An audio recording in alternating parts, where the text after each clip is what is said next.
Here, I'm just starting the... Yeah. Here's our initial... Here's blah, blah, blah. We're talking before the show starts. Oh, we're manufacturing like we've been having a conversation.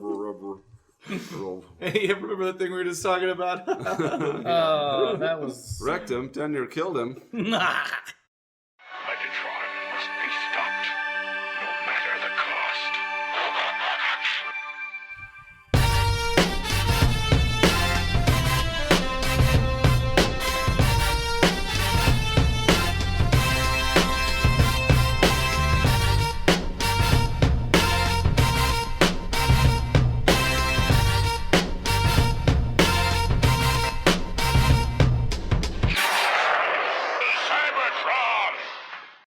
All right, welcome, ladies and gentlemen, to the Autopod Decepticast. This is your minute-by-minute breakdown of the 1986 animated Transformers movie. This is your host, Aaron, along with my co-hosts. I am Ryan. I'm Caleb. Hello. And this... Sorry, I interrupted Whoa. your intro right off the bat. I didn't have to say hello. I'm sorry. Fuck yeah, you, yeah, Caleb. it's just like- Get the fuck out of here. Oh, it's going to be like this? you know- Is this what I have to look forward to? How many minutes long is this movie? 90. We have 90 So, episodes. I've got of 90 of abuse. these of me getting... when you're coming around. You know that in swinging. an intro you're not allowed to ad-lib. You can't say hello. So, We talked about this. Welcome, ladies and gentlemen. So, this episode, if you're unfamiliar with, well, first let me refamiliarize you with the premise of the show. We're going to take the 1986 Autobot and Decepticon opus. Transformers, I believe it's called. We're going to take the 1986 Transformers movie. We're going to break it down minute by minute, and every episode of this program is going to cover 1 minute of showtime. So we're dissecting, we are breaking it down. Other synonyms. So, And it's from the point where the first card comes up of the production company logo. which would be this episode. yeah, I would assume that everyone has hopefully watched at least the first minute of this movie by now. and like the end of this minute is the robot, what I think of as a shopping mall, because it has an escalator. So and there's strange. kids just Yeah. having a good time. So yeah, from the DEG logo to we'll say the Lithonian shopping mall. So that might be like we have a title. That I actually had to look up. I did not know the name of this planet. Which Oh, It that has was a name? yeah. I actually wrote it down. Lithone, I guess is how you pronounce it. Even Caleb's learning, and if Caleb can learn, then the audience. Which can it's learn. not in the movie. So do they name it in the Yeah, series they do. later? I think they name it in do the they? movie. Oh, yeah, maybe. because the guy is the last surviving member. I'm of the like, last survivor of Lethal. Okay, well, so whether that, I don't know, I can't remember if that's Kranix or Arbalest, but so the very beginning of this movie, we see the DEG and Marvel Sunbow logo, and the DEG logo stands for the De Laurentiis Entertainment Group. Is that Dino De Laurentiis? Yes, that would be an Italian producer. This is one of the first. When you do that, it actually you can hear it. Oh, I'm sorry. It's okay. That's when you're supposed to be like, fuck you, Caleb! Get the fuck out of here. This is one of the first 5 movies that this production company made, actually. But who is Dino De Laurentiis? Italian producer. He produced such movies as Blue Velvet. Oh, David that's Lynch. a cheerful movie. Evil Dead 2 Nice. with our friend Sam Raimi and Bruce Campbell. Manhunter, have you guys seen that or familiar with it at all? It's technically the first Hannibal Lecter film. But wait, my favorite movie, other than Transformers, the movie on the list of production, is Bill and Ted's Excellent Adventure. Awesome. Yeah, there we go. Do you And guys? that's the only movies they did? No, there's probably like 20 Those or are some of 30. his Oh, those are just the notable highlights. ones. Yeah, Dino. those are the ones I knew. I love that logo. When I see it, it comes up. It's lion? like the most 70s logo. It's like the only way it could be more 70s is if it scrolls. were like just a mustache. That's great. It's so awesome. All right, moving on. So the next thing that appears is the Marvel and Sunbow production logos. What do you guys know about these? Well, which is this? Is this Marvel Productions? Did this become Marvel Studios, or is it a? Do we know? Well, it seems like somebody should have done research on this. I'm just now thinking of it. before. This is where I look on my phone and read stuff from Wikipedia to the people that are listening, right? No need to Wikipedia, people. We have Wikipedia at our fingertips, and all I know is about Sunbow. That was the production studio that produced many Transformers cartoons and G.I. Joe cartoons and others. And I believe they started off as essentially an advertising arm of Hasbro and did the original commercials, and as such kind of obtained the role of owning the animation side of it. Spicy meatball. So are we glossing over Marvel Productions? I don't know anything about it. We're going to have to comment on it later. Okay. What tell me something about it. Listener, if you are an expert in Marvel Productions and their history, feel free to write in, and we'll credit you with information. The one thing I would say about it is they existed and then they quit existing. They had a lifespan? I don't think it evolved into Marvel Pictures. Basically, everything's owned. This is all owned by Disney now. We'll just say that. Okay, great information. Okay, so you're welcome. So after the logos disperse, we kind of have this moment of interstellar clouds parting. Now, okay, can you play this music?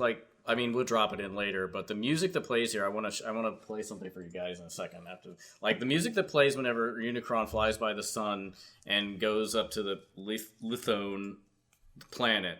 The composer that did this, this.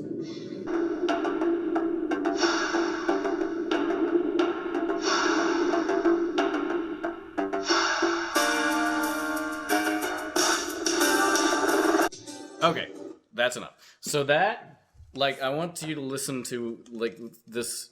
This is another thing. Is this Rocky? It's Rocky IV. So excited about starting to sweat. I make I feel like I'm getting ready to one of those big fighters.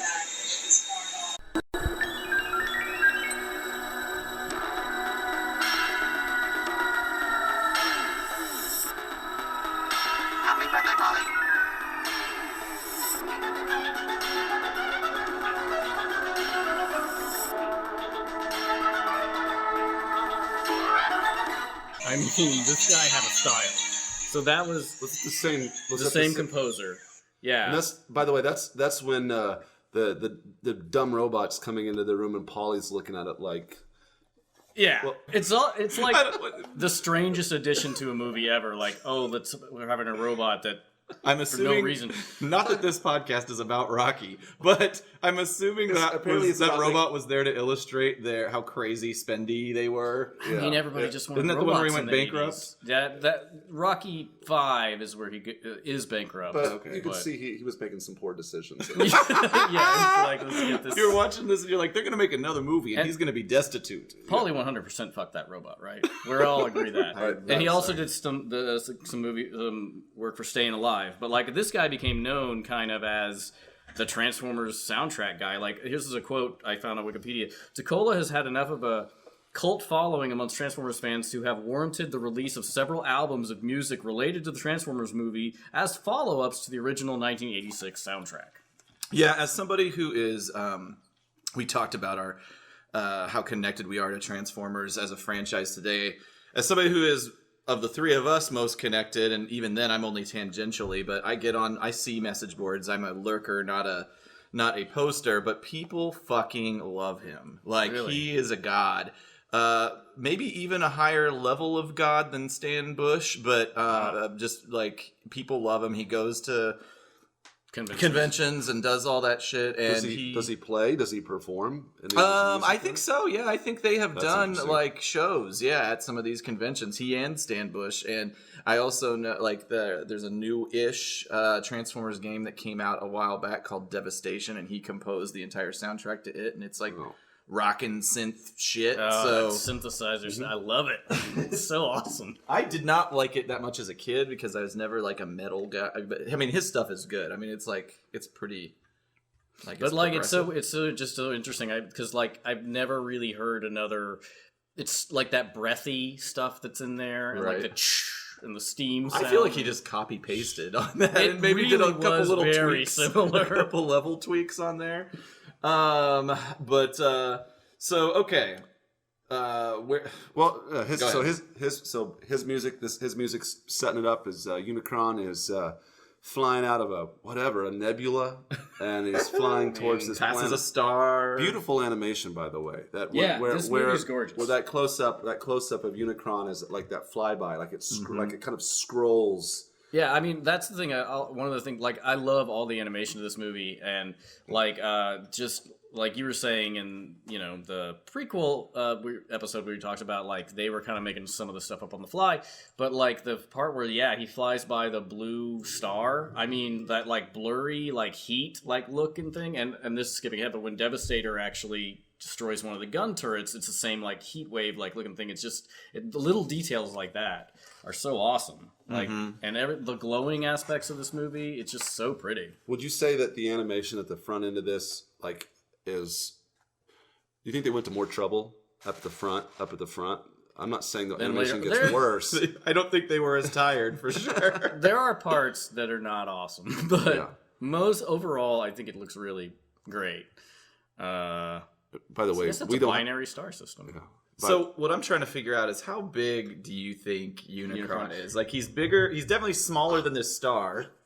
We don't know. Caleb wrote down how big is Unicron. Sorry to take your thunder. I was so excited. We don't know how big the star is, so we don't really have a good benchmark point of reference here. But go ahead. I was always. It stuck out to me. What do you call the Transformers series post movie? Is it like Gen 2? No, it's just still Gen 1, 3. Well, anyway, but yeah. So I always noticed that whenever you had Unicron's floating head, it varied in size like all the time. Like in some episodes, it seems like it was about the size of his head was like the size of a bungalow house, right? And then other times it was like the size of the moon, and it just like there was no standard size that those guys were consciously deciding. I mean, he can't be that big if we're assuming because Galvatron, when he's holding him in his hand, like he's holding him in his finger, 20, 30 feet tall. True. Whoa, but he eats a whole goddamn planet, though. Well, that's the thing is, I was wondering how big is Lithon? Smaller? Is it like Megatron transforming into that gun? Because he like transform and like shrink down so you can hold him. But sometimes he doesn't shrink down. Like there's an episode in the series where he attaches to the underside of Starscream, and he's the same size as Starscream. The gun? Yeah. Are there no standards? No, I mean it's almost like they made this to sell toys. There is a scale, but it's not followed very often. All right, let's just how big? If anybody has any idea how big Unicron is, please get nerdy with it. How big? I think he's the size of. I mean, he's a planet eater. Well, we don't know how. So is Cybertron bigger or smaller than Earth? No, I think Cybertron's smaller than Earth. I think Cybertron's probably, and this is just based on nothing, but except for the fact that like whenever they go to Cybertron, the gravity seems nominal. So I'm assuming Mars sized. I always say when they're showing the planet, I think it's really small. You're showing it, you can see features of buildings on it and stuff. Yeah, that's true. I think it's maybe like the size of like What do you think of the moon? I think smaller than the moon. Smaller than the moon. I mean, I think that when they're here's the thing: if you're going to animate Cybertron, they're doing a zoom in on it. You're not gonna. You can't see any features. Maybe they're just big buildings. So they're super tall buildings. Okay. I don't know. If it were Mars, they have to be big for the robots. If it were Mars sized, you could have really tall buildings because the gravity is a third of what it is on Earth. So they. Okay, so let's say I'm going to go with Mars. I'm going to call it. I'm going to say. I would like to think he is really, really, really big. All right, he's definitely big enough to eat planets, eat moons. So there's a shot that I've got on the screen right now of he's kind of closing in on the planet. He's got his sights on the planet Lithon. As we're seeing the view from inside of Unicron, and there's this sort of strange combination. What the hell is going on in there? There's a lot organic and mechanical organs of sort. There's pulsing and glowing from inside the entity. The inside of Unicron is gross. It's all gross. It's like after he eats his planet, and we'll get surreal. into that. It's gross. It's super surreal. There's like at least 3 or 4 different animation techniques going on in that shot right there. Yeah, I mean, I want to say this looks like it's rotoscoping of some sort. Yeah. The spikes. Like the sort of net mesh sort of effect. But anyway, he's setting his sights in on. Yeah, that's a question. Like, speaking of Unicron, so there are some aspects that look biological. So I'm like, can he eat other planets? Like Galactus, can he eat biological planets? Or they? But this is something you asked me before. And Lithon, I can only assume, is supposed to be an analog for Cybertron. You asked if Cybertron had rocky formations on it, or if it was just all metal. But if you look right here, you can see. You're right. I guess that's even magma down there. Yeah. But like it's metal over top of rocks. Yeah. So he's eating non-metal. He's chowing down on whatever. And that was there were some things. I watched this the first time. I asked. I was like, oh, there are helicopters in this thing. Is there air on Lithon? Is there air on Cybertron? But there has to be, because you can't have a helicopter without an atmosphere. It just wouldn't work. Also, you can't have sound without an atmosphere. So there's some kind of atmosphere on this planet. So there's some kind of atmosphere on Cybertron. In this movie, there's atmosphere then all over outer space because they're talking in outer space. They kick Megatron out the door while they're flying through space. I guess that's true. We kind of gotta. That's why Star Wars flying around. And not to get way too far afield, but that's one thing I really liked about Firefly was that any of the shots in space, they were silent. I liked Battlestar Super Galactica. Nerds, you're welcome. That's why I liked Battlestar Galactica, too. Anyway. So we're zooming in on the planet. It appears, as we've been discussing, you have features not unlike Cybertron. You've got mechanical terrain, you've got rocky terrain, futuristic architecture. So I looked up a little bit about Lithon on Wikipedia. And did you guys do as well? I definitely didn't. Did you guys do any research? Not really. Listen, I looked up the composer. I found that rocket. Nice job. Cut. Okay, all right. You did your part. Caleb once again has failed. So, oh man, I hope every episode we have the berate Caleb corner. We'll just take 30 seconds where we just say whatever the fuck we want. You piece of shit. But apparently, in the original versions of the script, this was a planet of marble, and the creatures, the Lithonians, were going to be made of living rock. And I don't know why they changed direction. I'm glad they changed direction. That doesn't make a lot of sense. But still no idea. I couldn't really get much of a background on if this society, this civilization is related to the Transformers. Is it a satellite civilization? I mean, they're definitely robots of some sort. Yeah, that's weird because, I actually have done some research about the idea of having non-carbon-based life forms, like life forms based on silicon, but silicon, yeah. It's very difficult. Like, it's not it doesn't bind as well to other things as carbon does. But I guess in this idea, maybe. I don't know. In this, maybe it can't be a different galaxy. It's got to be the same galaxy. So I guess this is just... Why can't it be a different galaxy? That seems a long way to go. Yeah. I mean, they go to Earth I guess they have to travel faster than light. So I guess, still, a galaxy's pretty big. It is really big. Star Trek never even goes out of the galaxy. I would say this. I mean, based on looking at their animations of these people, or how they animate robots. They're robots, but they make a point to make these people look very peaceful, an advanced civilization. Sure. That guy happy. Only has 3 fingers. Yes, he does. The other one has 4. And that's 50. Is that 59 seconds in? Yeah, 59 seconds in. Look at the 3-fingered freak. Yeah. Oh, what happened? They deserve to die. Then I was about to say. They made it. They went out of their way to show these people are peaceful, pacified, advanced civilization that don't deserve to die, but here comes shopping mall. Oh yeah, the escalator. So in the final seconds, we get this glimpse of the occupants, the Lithonians. They appear they're mechanically based. They're holding children. They have a peaceful existence. That's another thing. Their world is not war torn, like compared to Cybertron. They like have you saw families. Before. I feel How terrible. Does it work? Why do they have babies? How does that work? They appear to have male and female genders. Yes. They have children. The women are pink and the men are blue. And sexist. Well, a little bit I learned from the Transformers wiki. I'm glad that exists because I will be referring to it a lot throughout this adventure.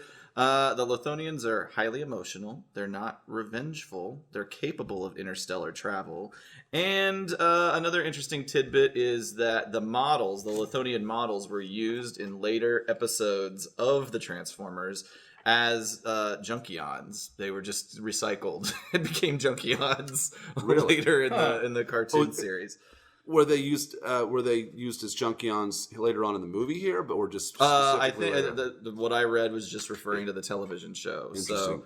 So the only thing I see, but the difference between these and the Junkions is the Junkions will have like the Fu Manchus. Here we are at the shopping mall. Dark forces are upon. They have no clue what's closing in on them. Yeah, and that's another, like, I can't remember if I said this on this episode or not, but, like, the glowing, like, everything glows. Like, there's these, like, little bits in every scene where there's glowing stuff. Like, I like that a lot. Like, I don't know. It's just, it's really pretty. How do you